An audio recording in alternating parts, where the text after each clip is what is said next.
So hey everyone, welcome back to our channel. কেমন আছো তোমরা সবাই? আই হোপ ভালো আছো, আর আমরাও অনেক ভালো আছি। বলেছিলাম না ঘুরতে যাচ্ছি, তো চলে এসেছি দীঘা। আজ ফার্স্ট ডে, বেরিয়ে পড়েছি ঘুরতে। আর ঘুরতে বেরিয়েই শরীরটা যেন একটু ক্লান্ত পাড়া লাগছিল, কারণ সারা রাত বাসে এসেছি। তার জন্য প্রথমেই নিয়ে নিয়েছি 1 কাপ করে আখের রস, মানে শরীরটাকে স্ট্রং করে নিচ্ছি, গোটাটা ঘুরতে হবে তাই না। তো চলে এসেছি মোহনার দিকে ঘুরতে।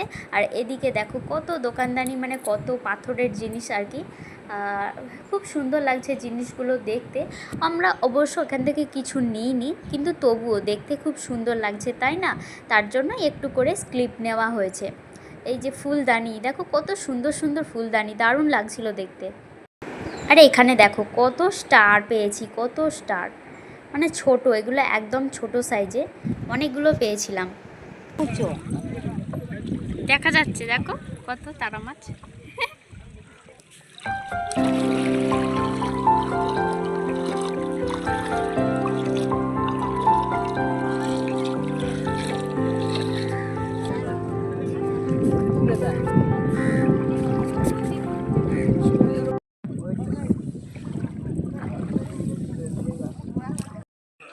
সো গাইজ, আমরাও ট্রাই করে দেখবো যে রাম লিখলে সেটা মানে মুছে যায় কি না। তো চলো স্টার্ট করা যাক। এখান পর্যন্ত আসছে, ঠিক আছে। এই যে জল এখানে চলে আসছে, এখান থেকে চলে আসছে। হ্যাঁ,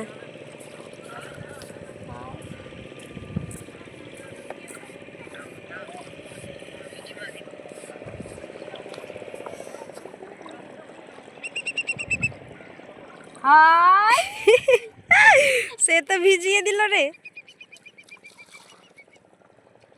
ফেক ভাই, ফেক ফেক। তো তারপরে চলে গিয়েছিলাম চন্দ্রেশ্বরের মন্দিরে। সেখানে অবশ্য আমি ঢুকতে পারিনি, আমার সোনা পাপা একটু কান্না করছিল, তার জন্য আমি যেতে পারিনি। আমার বোন ভিডিওটা তুলে এনেছে। তো এখানে সবাই বাতাসা ছড়াচ্ছে, সেখানে পুজো আজা দিয়েছে, যারা পুজো আজা দিয়েছে সেখানে বাতাসা ছড়াচ্ছে, সবাই বাতাসা কুড়াচ্ছে ওইদিকে। এদিকে দেখো মন্দিরটা কত সুন্দর লাগছে। এখানে ঠাকুরমশাই পূজা আজা করছেন। আর তারপর আরও অন্যান্য জায়গায় ঘোরা হয়েছিল, তবে সেসব জায়গায় ভিডিওগুলো তোলা হয়নি, কারণ পাপান সোনা ভীষণ কান্না করছিল, ওর মানে বিরক্ত লাগছিল আর কি। তার জন্য আমরা হোটেলে ফিরে যাই এবং সেখানে গিয়ে ব্রেকফাস্ট করি এবং তারপর চলে যাই স্নান করতে। আর ভিডিওটা এই পর্যন্ত। ভালো লাগলে একটা লাইক কমেন্ট করতে ভুলো না। মানে দেখা হচ্ছে নেক্সট ডে, মানে কাল দীঘায় কী করছি না করছি সেই সব কিছু তোমাদের সঙ্গে শেয়ার করব। টাটা।